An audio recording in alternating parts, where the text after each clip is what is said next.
welcome to the Hortons Talk. I'm Tracy Horton, this is my gorgeous husband Paul Horton, and today we wanted to come on and talk to you about our interpretation and understanding of when someone closes your spirit.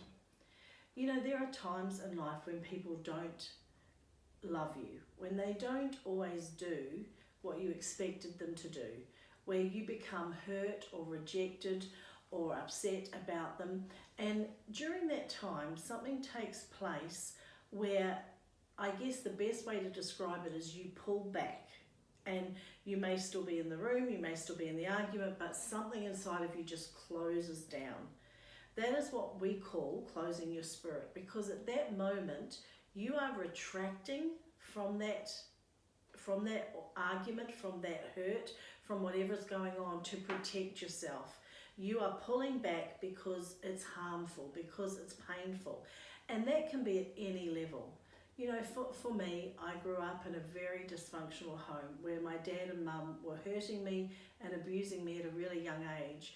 So when I look back, I actually really did this, and I did this in a way that I actually closed off to everybody at a very young age. Probably by the time I was 8 or 9, I had closed off my spirit, which means inside of myself, I'd closed off my ability to relate at any depth of level with people, because I just knew they would hurt me. My mum and dad had done it, and after all, if you can't trust mum and dad, who can you trust? The thing for me was that I got married at 22, and I got married to a very gentle man. And interestingly enough, in the first year of our marriage, every time we would disagree on anything, because I was still really quite closed off to people helping me or teaching me, I would escalate and yell and scream, and Paul would go for a walk. Is that not true? Yes. And he would go for a walk sometimes for an hour to 2 hours, and so by the time he came home, I would be a blithering mess thinking he'd left me because I was so used to abandonment. So we kind of got with another couple that understood this stuff, and they taught us, didn't they? We did. And what they taught us was this, was that when Paul comes to me and says that how he's feeling about something, I have to listen to him. And if it hurts, because we're all human, you know, sometimes being honest with each other can be hurtful, right? Yeah, definitely. You still have to, at that moment when you close your spirit off, at the end of that argument, at the end of that moment, you have to be able to reopen your spirit, because if you don't, that relationship will be quite doomed. It will be affected from that day forward, won't it? Yeah. So for us, it was always touch. It was always, because you know, if you're upset with someone, you don't want them to touch you, you don't want them to be around you. So for us, it was always be like, should we hug this out? And if I'd say no, we're not going to hug this out, Paul would say to me, okay, we need to keep working on this, right? Yeah. And if Paul would take off into the garage and say, don't follow me, we'd know we just needed to keep working on it, didn't we? Yeah. One of the keys that we started very early on in our marriage was that, you know, often when there's a sort of a sore point, or there's something that you need to speak out, there's a right and wrong time to do that. And sometimes when the other person is sort of in the heat of the moment of it, it's not the best time to start that conversation there and then. So we used to have a board on the refrigerator, and there were subjects within that board of the big topics of life. So whether finances, sex, family, children, relationships, money.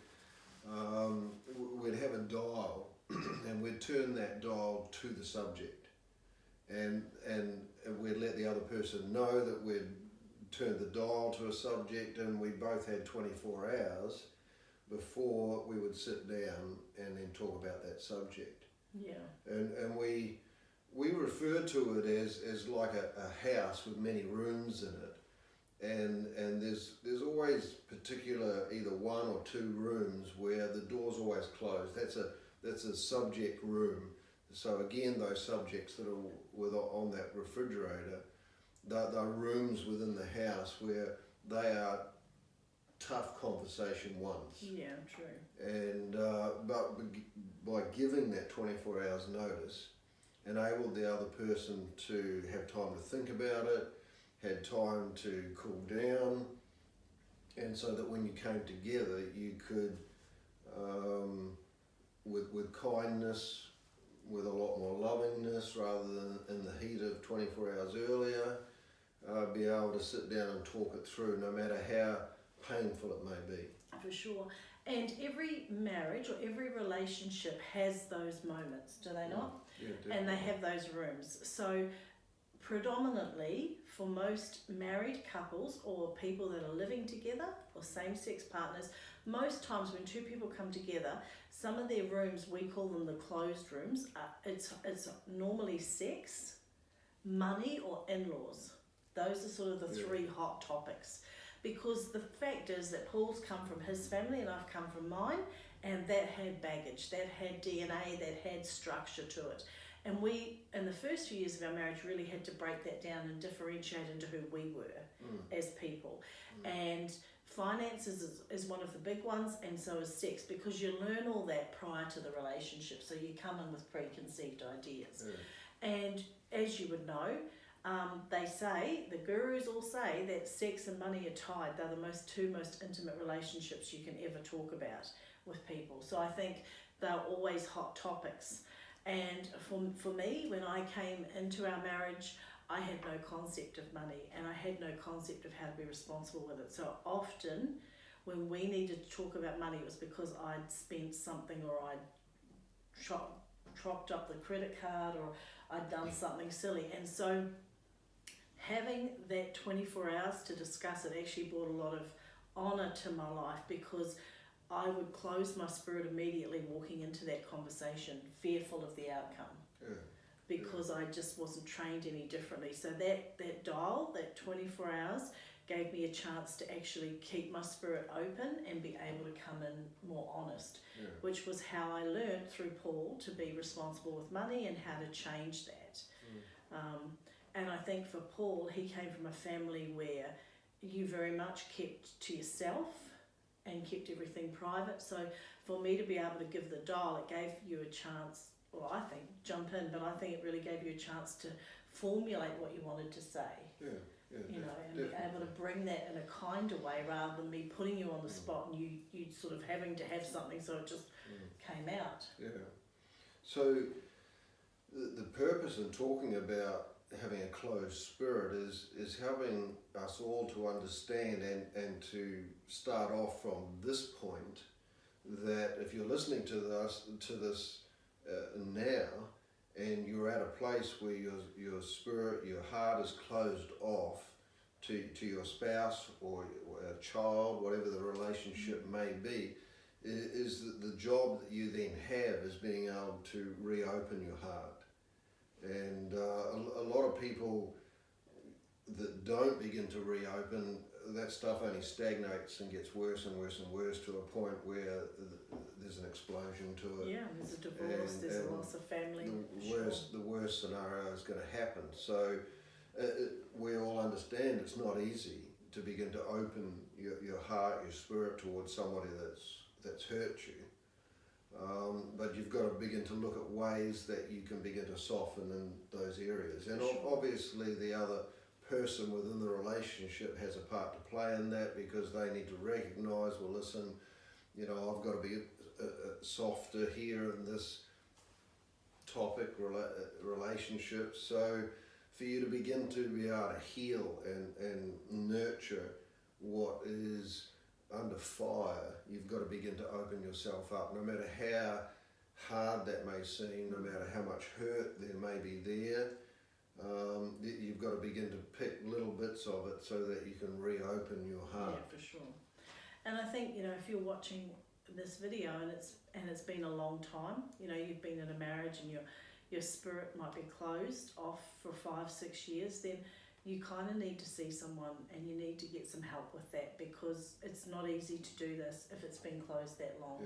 But if you can identify that, you know what, this is something we do regularly, then, you know, the most important thing is that after you've had your argument and after you've felt yourself pull back, you have to reopen that, because if you don't, you've stepped one step back from the relationship. Absolutely, 100%.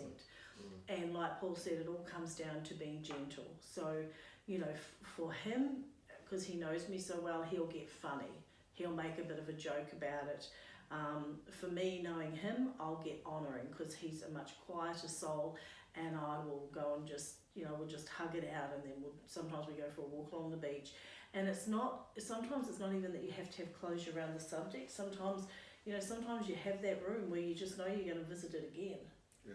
You know, we visited that financial room for years, didn't we? We did. Because I took a long time to learn this stuff. I hadn't learnt it as a child. So, you know, part of staying in this marriage with me was understanding that room was going to be ugly for a few years.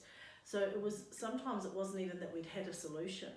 It was just that we'd got one step further. But had we closed our spirits, our marriage would have been over, and it would have been because of money. Not because we didn't love each other, but because we just pulled back because it was too tough.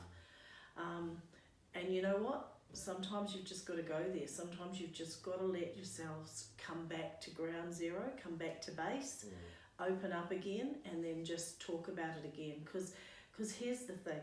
You fell in love for a reason. You have your children for a reason. And if people are hurting you, they're doing that for a reason. And when you can put all that in place, when you understand that they hurt you, you pull back. You know, we've had this with our daughters. We've got 4 daughters, and we're fairly close as a family. But for me personally, when my son-in-laws came in, I had a couple of them that would trigger me and I would back off really fast, close it out really fast. And I knew from what we'd done in our marriage, I knew that if I did this, if I didn't reopen it, my daughter would be affected. Yeah. You know, because here's the thing, we raised our girls a certain way, and they've married boys completely different to themselves, so we're learning. Oh, yeah. We never had sons, and I can honestly say I adore them, the other boys we wished we'd had. But at the beginning, when they first came in and started differentiating, we just had that whole moment too, didn't we? We did. And I think learning this and learning that and teaching it even to the boys, you know, because one of the big things is mother-in-laws. They all adored dad-in-law, but mum-in-law was a bit funny. When we all learnt this, we've now got these great relationships, haven't we? Yeah. And when we get together, it really is like our sons and daughters are coming home. So it is important for us to understand this. And I think as I round it out and hand it back to Paul, I think for me, the most important thing I've learnt is to open up my spirit after an argument, because it does take it back to ground zero. It allows me to grow and learn. But you know, the other thing is it doesn't make me toxic. You know, we haven't been sick very much as people. We live in this healthy home because we do just keep this stuff really permeating well, don't we? Definitely. So what I'd love you to do is take the risk today, because it is a risk. What you've closed yourself off from, I challenge you to take the risk today. Begin to step out towards being able to bring healing to these areas of your life. Great talking to you again. We'll catch up with you soon. Thank you. Bye.